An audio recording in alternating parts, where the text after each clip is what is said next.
Hello, everyone, and welcome to another WNEP Sports Spotlight. I am Newswatch 16 Sports Director Steve Lloyd, and joining us here, Riverside Vikings head football coach Harry Armstrong. Harry, how's it going? How's your summer been going so far? And wow, just about a week ago, you had a tremendous commitment and a signing from one of your players, Tavion Branch, going out to Rutgers. You got another year of him on that Vikings offensive and defensive line.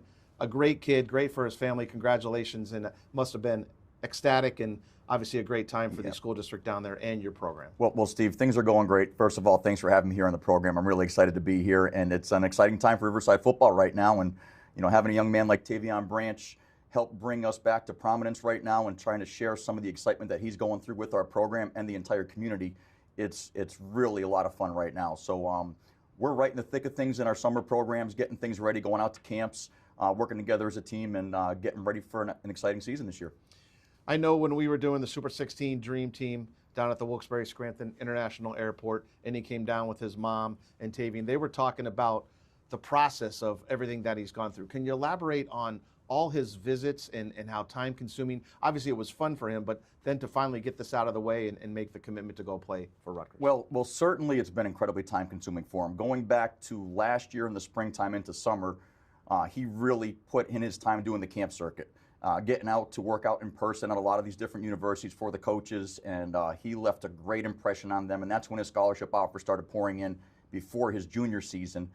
And then the season that he had really started accumulating a lot more interest from some even more bigger schools around the entire country, and quickly he went from an unknown player, relatively unknown outside of the area, to one of the top prospects, two-way prospects, O-line and D-line in the entire country. So he ended up with over 20-plus Division I scholarship offers, and that entailed a lot of recruiting. So through the winter time, he spent a tremendous amount of time fielding phone calls, coaches coming in the school to visit him, him getting out on some unofficial visits as well, and kind of making another round of tours, just not for the workouts and camps, but now getting a chance to kind of have the red carpet rolled out for him. So they wanted to bring him onto campus, and his toughest decisions were trying to narrow down where he's going to go, because there's only so much time for him to get out there and see these places.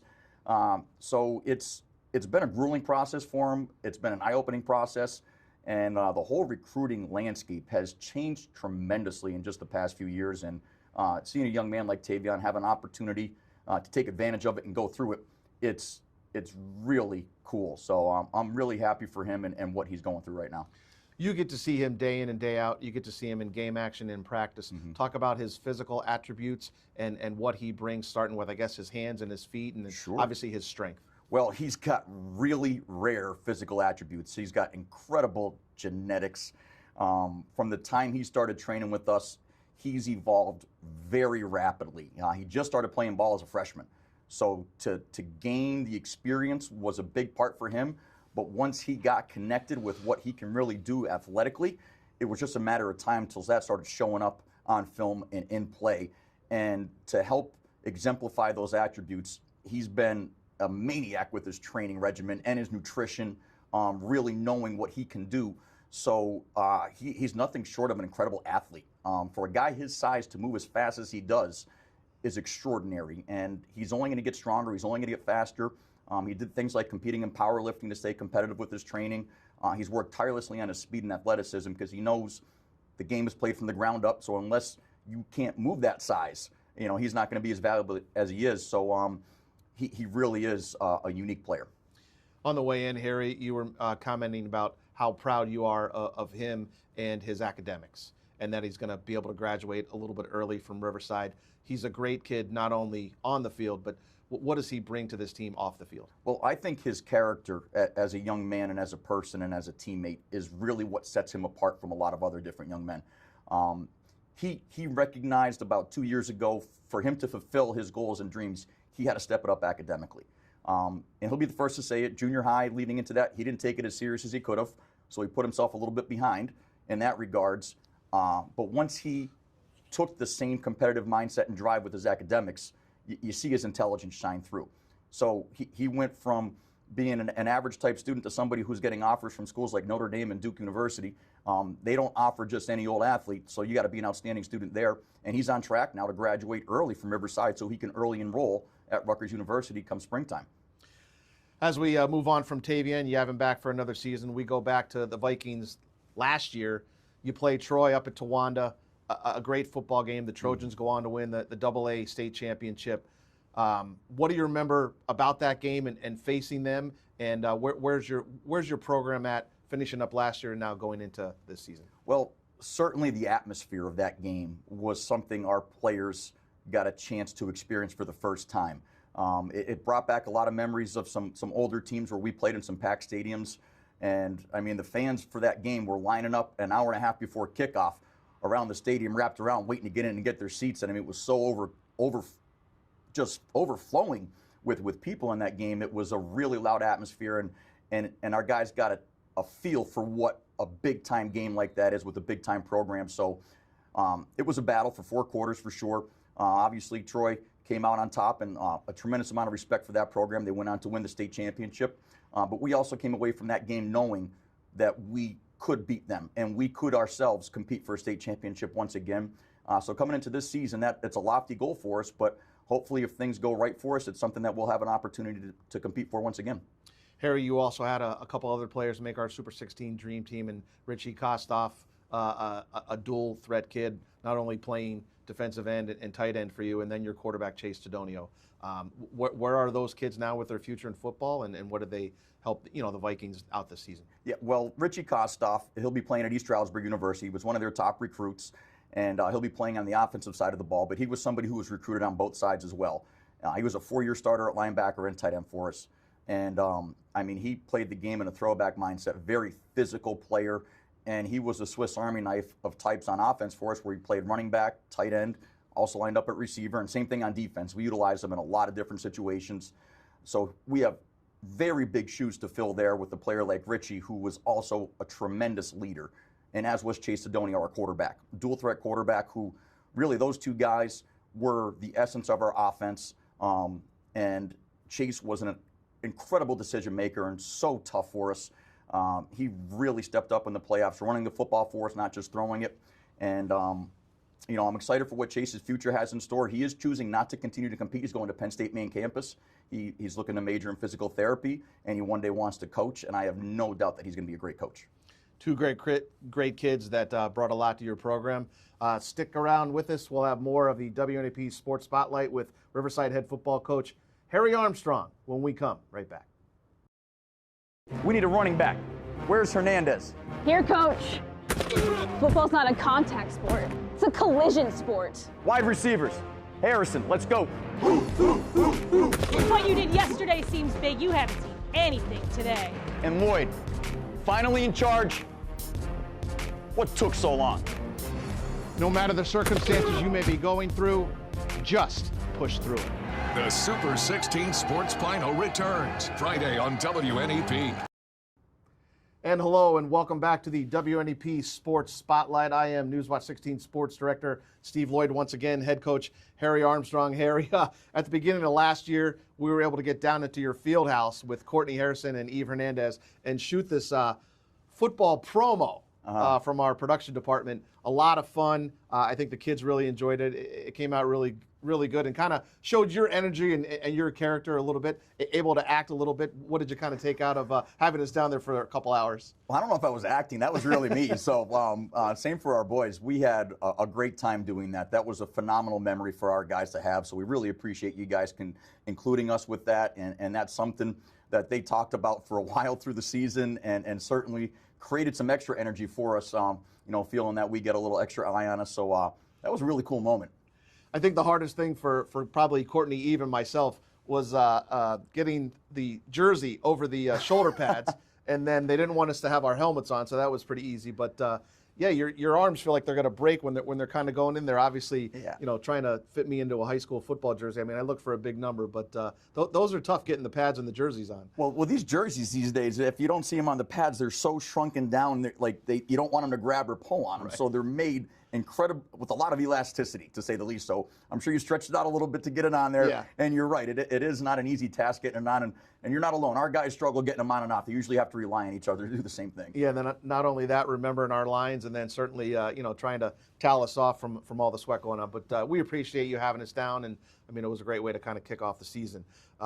Let's talk a little bit about the history of Riverside football. You've really been ingrained in it, going back as a player in '97, making to that state championship game with head coach Steve Lloyd, and then later on 2010 as a coach yourself, taking quarterback Corey Tallarico obviously down to another state championship game. So, getting there is one thing, getting over the hurdle and winning it is another. But as a player, first and foremost, going back to '97 and being the quarterback for Riverside, that had to be a great experience for you. Well, it's an experience that I cherish so close to my heart. I was really fortunate to be a part of a unique group of guys, players and coaches. And like you mentioned, Coach Steve Lloyd was a tremendous role model for me, and I learned so much about being a competitor and a leader, and really kind of got the feel early on that I might enjoy coaching one day, and learned a tremendous amount from him. And he had a great group of assistants around him. But more importantly, as a quarterback, I was really lucky to have great players around me, and I benefited tremendously from those guys. And I'm sure Corey Tallarico can say the same thing, as would our current, most recent graduate, Chase Sidonio. But it's something that we strive to get back for, and it's a feeling being there as a player that means so much. It meant a lot to get one team there. We were a game away last year, and really, as a coach, I hope to give these guys the same type of feelings of what it means to get to such a level and create some of those memories. What do you remember about beating Southern 35-28 in the semis? Obviously, Coach Roth and that team, the game down at the old Wilkes-Barre Memorial, down on the carpet. Well, what I remember again, that it was a live TV game, and it was a packed stadium there. Southern Columbia was a pretty big favorite coming into the game. They had already won a couple state championships, and Coach Roth was still early in his tenureship there, but nonetheless was a phenomenal coach running a great program. And it was a physical game is what I remember. We were down 14-0 early, but we kept fighting, coming back, and it was a back and forth game all along. But some of our best players made the biggest plays in the biggest moments, and we were fortunate enough to come off with a 35-28 victory. How comfortable was it for you as a quarterback knowing that you had a running back like Jeremy Ransom behind you? Well, having a guy like Ransom behind us set everything up in the pass game. So the type of team we had then, we had a massive offensive line. We had a great tight end in Brian Jones, and Ransom was a workhorse at running back, and our offense went through him, and he helped us set up the pass game because our defenses that we went against were loading up to stop the run.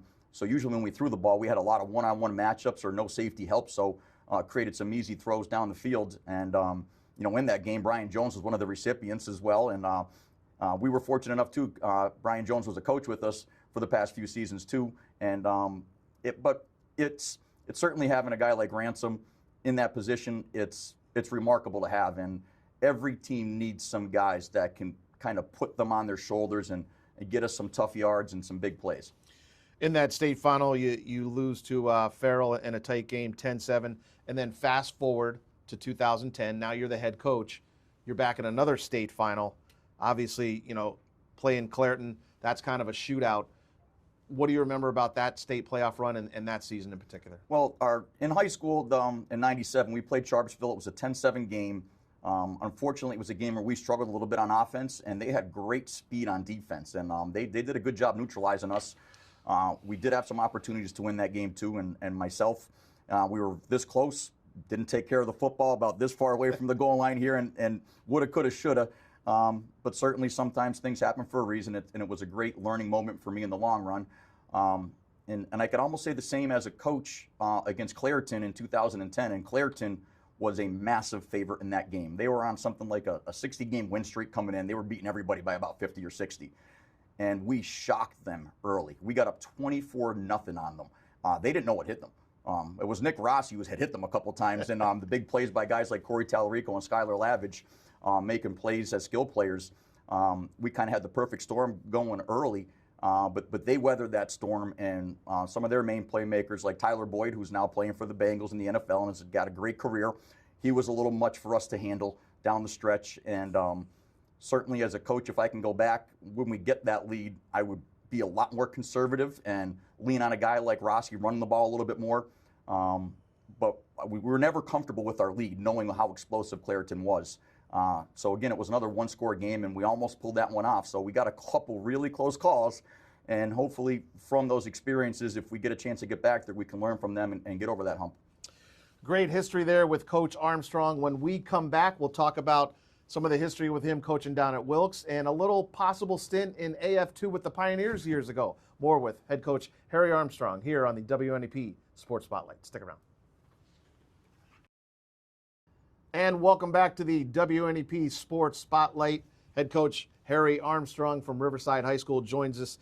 Coach, not only have you played high school football and coached high school football, you had a small little time down at Wilkes with Coach Sheptock and obviously some other coaches, and then a little time almost made it out on the field in AF2, the old Wilkes-Barre-Scranton Pioneers. Start with your experience with Sheptock and being able to be an assistant down there at Wilkes. It was a phenomenal experience. Coach Frank Sheptock is a leader amongst leaders, and the way he ran his program and the way he built his culture was something that I had a tremendous amount of respect for. And I'm really proud to see him and happy to see him at his alma mater, Bloomsburg, doing great things there. And I have no doubt that they're going to be one of the top teams in the PSAC really soon, because he just knows how to build programs and help young men become great players. And I was very fortunate to have that opportunity at Wilkes University and learn at a lot greater detail what goes into coaching and what goes into the entirety of the game of football. And I was also lucky the current head coach at Wilkes now, David Beaver, was one of the assistant coaches with me, and we were sharing an office together back then. So I'm really happy to see their current head coach there doing so well, and a couple more guys are on his staff that were still there at the same time. So really cool. What was your position assignment? What did you coach when you were down at Wilkes? Well, a little bit different year to year, but the main two positions I worked with were wide receivers and quarterbacks. So I spent most of my time on the offensive side of the ball, helped with some special teams. So that was what I did, yeah. And then AF2, you were explaining to me that you had a tryout. So this was the old Wilkes-Barre-Scranton Pioneers down at the arena. Yeah. Terry Carg, original head coach, and he was also a player. So you kind of went through, I guess, you made the team, and then you talked about you had a problem with the physical, so you never were able to get on the field. Yeah. So I was 23 at the time, so we're in the early 2000s, and still had a little bit of hunger to try to play. So I was just graduated maybe 2 seasons from college, and after the tryout, had to pass the physical, and once they took a look at my knees, they said it's a no-go, and I think they made the right decision. That would have been a major liability. So I found getting into coaching there once again, and what a game to be a part of. The speed of the arena football game and the style that goes into it, it was really interesting to be there, yeah. Do you take small pieces from being in a situation and a game flow like that, and can you bring that to the high school level? There are absolutely elements. Well, being accustomed to the speed of the game was one thing, because it plays so fast. But the biggest thing I learned there was the amount of option routes that the receivers had, where the quarterback and the receiver had to be so in sync with reading the secondary that there was a lot of fluidity within a play, how it can go. So that was something that I was unaccustomed to, and we tried to implement some of those things where receivers have choice routes, so to speak, and the quarterback and him have to be on the same page. And if you're able to incorporate that at the high school level, it's tough to defend. So at times we want to make that a part of our offense. It's not the biggest part, but certainly it's part of it, yeah. All right, more with head coach Harry Armstrong. Stick around here on the WNEP Sports Spotlight. When we come back, we'll talk a little history of District 2 football, which includes the Berwick Bulldogs and former head coach George Curry. When we come back on the Sports Spotlight. And welcome back to the WNEP Sports Spotlight. Head coach Harry Armstrong. We've gone through a gamut of things. Your career playing, obviously at Riverside and then coaching and maybe almost a stint at AF2. But now we're kind of back to the high school level in the history of football in District 2. So the last champion out of District 2 was obviously Coach Spencer, the AAA title in 2019 with Dom DeLuca in Wyoming area. Berwick, they won titles from 94 to 97. Dallas won one in 93.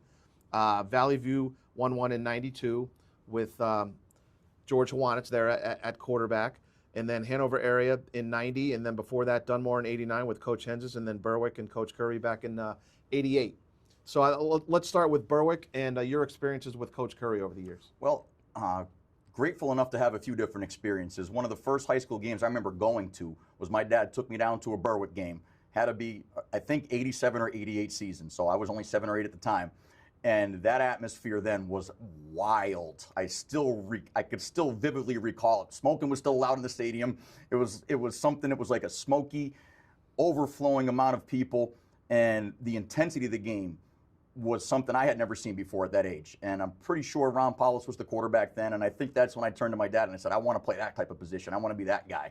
And it wasn't more than a couple of years later, as I was working my way up through the high school levels, that I was at the Curry-Paulus quarterback camps, and that's when I got a chance to meet Coach Curry for the first time, and he had already built a pretty strong relationship with Coach Armstrong then too.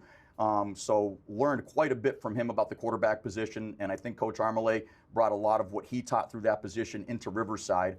So it was really awe-inspiring as a very young man to be introduced to men of that magnitude and to learn the game from such special people. So it's great to see how Coach Curry continued his legacy through his time, and he's one of the most respected coaches, not just in Pennsylvania, but around the country in its history.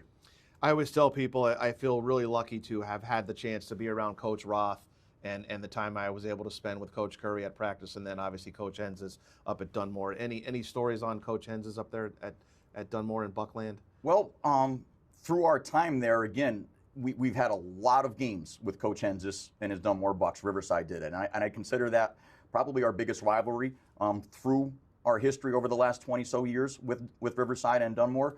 And the amount of respect that he commanded from his players and the way he conducted himself with the utmost class is something that every coach should strive for. So they were very blessed to have him, and he really helped build that entire community. And his legacy will always be a part of not just Dunmore football, but Northeast PA football. And then you go back to 2019, right down the road, Coach Spencer in Wyoming area with Dom DeLuca at quarterback, and obviously now Dom on that starting defense at linebacker for Penn State, a walk-on, a kid that eventually got a scholarship. That's got to be a story that you're able to sit down with any of your team and explain to them, here's a kid who walked on, and look at him now. Yeah, it's a really unique story. Guys like Dom DeLuca are very few and far between. And the way the college landscape is changing with limited walk-ons, it's going to be even harder to find those types of guys. Right. But there's a young man who was a high school quarterback, and just a situation where you put your best athlete at quarterback and, roll the dice and let the chips fall how they may, and they fell in a great way for Wyoming area. But Dom, as a high school player, was a gritty, tough leader who excelled on both sides of the ball, and he believed in himself at such a high level that he walked on to one of the best programs in the country, and gradually, slowly, stuck with it, kept getting better, and within 3 seasons was a starter on special teams, 4th season a starter on defense and a captain wearing the number 0, and now he's coming back for his 5th year, and he's going to be a prospect potentially for the NFL. So there's a guy who out of high school had very few schools recruiting him, certainly not as a quarterback, but believed in himself, believed in what he can accomplish and grow into, and went after with everything he has, and has come out in a huge way. So it's a great story for our guys to see how when you believe in yourself and you use the resources around you, that anything could really happen. Before we wrap this up, let's fast forward now to 2025. Riverside Vikings, month of July, what do you have planned? Well, month of July, one of our big deals is we go to East Stroudsburg University for a team camp. Okay. This is something we started just 2 years ago, so it'll be our 3rd year. And we're there for 3 days, 2 nights, and it's a really fun time for our guys to bond together, spend a lot of time together, meals, downtime, not just on the field. And we learned a lot about our team during those times. There's probably going to be 25 other schools there, so we do a lot of joint practices, and we get a tremendous amount of individual work with their coaches there at East Stroudsburg. So we're really looking forward to that. We certainly get out and do our share of camps. We'll be at Albright in July for a 7-on-7. This month in June, we'll be at Penn State. We were already there for 7-on-7. We go to Rutgers next week, and then we'll be at Wilkes University on June 28th for another 7-on-7 and big man camp. So we try to get something going about every other weekend with our team. But through the summertime, our main focus is to build our conditioning, get stronger, and learn our basis of our offense and defense. So when we come into camp in August, we have a very good idea of what type of team we're going to be. And there's a lot of competition going on to replace some of our great seniors that graduated. So then here we roll into August. We have HEDAC. We have 2 days. Are you guys still AA in District 2? Yes, we're still AA, yep. And then who is your scrimmage going to be against? Our scrimmage is against Canton. This will be our second year with them. It'll be home this year. So they're coming down to your place. Yeah. And then who do you open up with on Friday, August 22nd? Dunmore, at Dunmore. Yeah, right off the bat. There you go. Yeah. Perfect. Harry Armstrong, thank you for your time. Thank you, Steve. All right, have a great summer, and All right. good luck to the Vikings in 2025. Appreciate it. All right, that's another WNEP Sports Spotlight. I am Sports Director Steve Lloyd for Head Coach Harry Armstrong, Riverside Vikings. Thanks for joining us.